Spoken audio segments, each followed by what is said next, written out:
Hey, Smath here. Video today, moles 1, how to determine molar mass. Now, this is as easy as adding up the masses off the periodic table, but I want to alert you to two special ones that we want to keep track of. Chlorine and copper. We're going to carry those out all the way to the 10th. They have a half a gram per mole that we keep track.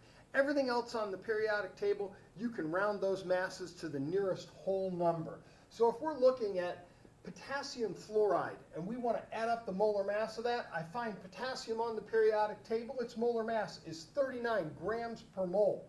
I find fluorine, it's 19 grams per mole. I simply add those up, there are no subscripts to confuse it, I get a molar mass of 58 grams. If I have 1 mole, 6.02, 10 to the 23rd particles of potassium fluoride, that's going to weigh 58 grams. Now let's look and see what happens once we have some subscripts and a polyatomic ion involved. Calcium hydroxide. I have 1 calcium.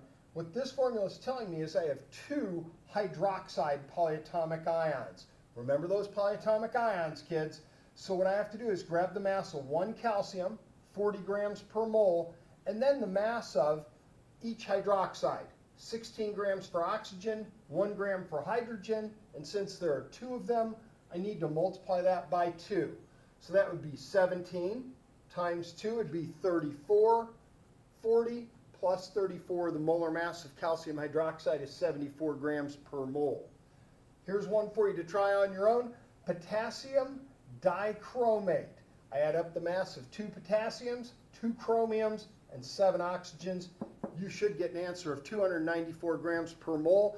That's how we obtain molar masses. We're going to use those in the next video in this series. I'm Smath. I hope this video helps you.